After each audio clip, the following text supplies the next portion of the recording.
ongoing multi-pronged war in West Asia, Israel is now believed to have abandoned its plans of attacking Iran's oil and nuclear installations. It will instead focus on intelligence and military targets.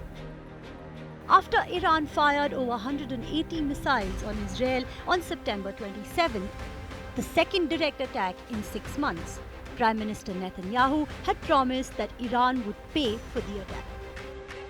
Since then, there have been widespread speculations on what form this response will take, including attack on Iran's supreme leader Ayatollah Khomenei, its oil and gas reserves, and its nuclear facilities.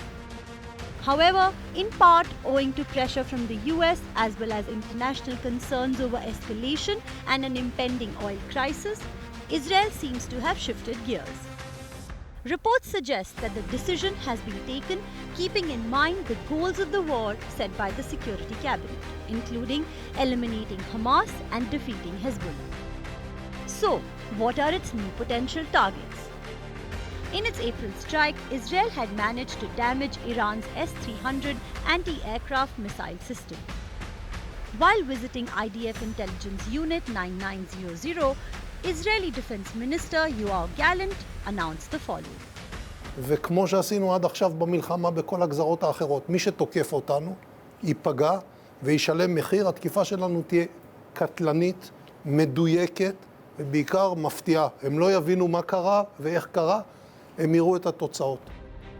Netanyahu also had a 30-minute-long conversation with US President Joe Biden on October 9, centered around the need for Israel's reaction to be proportional.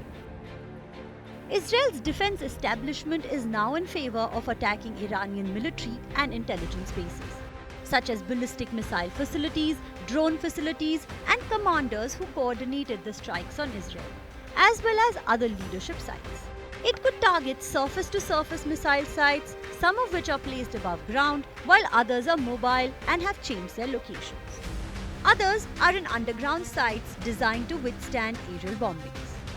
The underground missile complex of the Imam Ali Missile Silo Base near Khurramabad, where ballistic missiles are stored and launched, could be at the top of Israel's list of targets. This missile base is strategically located and is central to Iran's missile network. The strategic importance of the city of Kermanshah, with its network of underground military facilities, is also well established. Abduzar Garrison in Kale Shaheen district of the province is an important military installation of the Iranian army. Recent reports have also mentioned a secret Iranian missile development base.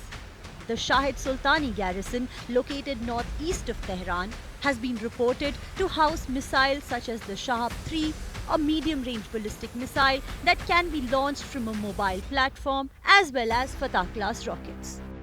Iran's air bases, which are spread across the country, would also be key targets. By crippling Iran's air force, Israel could significantly reduce the threat of future missile or aerial assaults. The destruction of these tactical air bases would also prevent Iran from launching retaliatory strikes. Iran has a total of 17 air bases, all of which are tactical in nature. Important bases include the Shahrokhi, Wahdati, Mashhad, Omidiyeh, Doshantape, Tabriz and Shahid Watanpur air bases. Shahid Watanpur Army Air Base, south of Isfahan, a center for logistics and training, is Iran's most active air base. Iran stations certain 514s at Tehran's Mehrabad International Airport rather than at the Army Air Base. And the Islamic Revolutionary Guard Corps, the IRGC, operates airliners for military transport and logistics under the guise of passenger and cargo planes.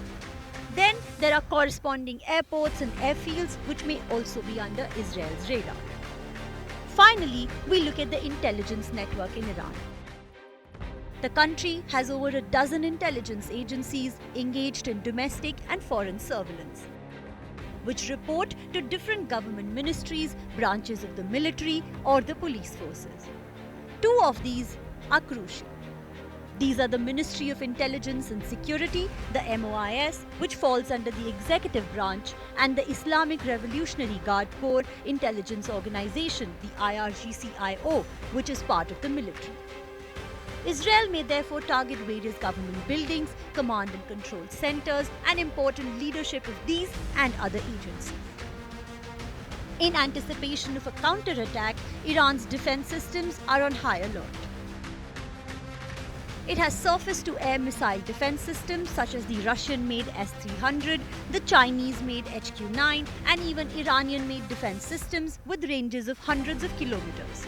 The nature and targets of Israel's counterattack will be a determining factor in the course of the escalating crisis in West Asia. Bureau Report, India Today Global.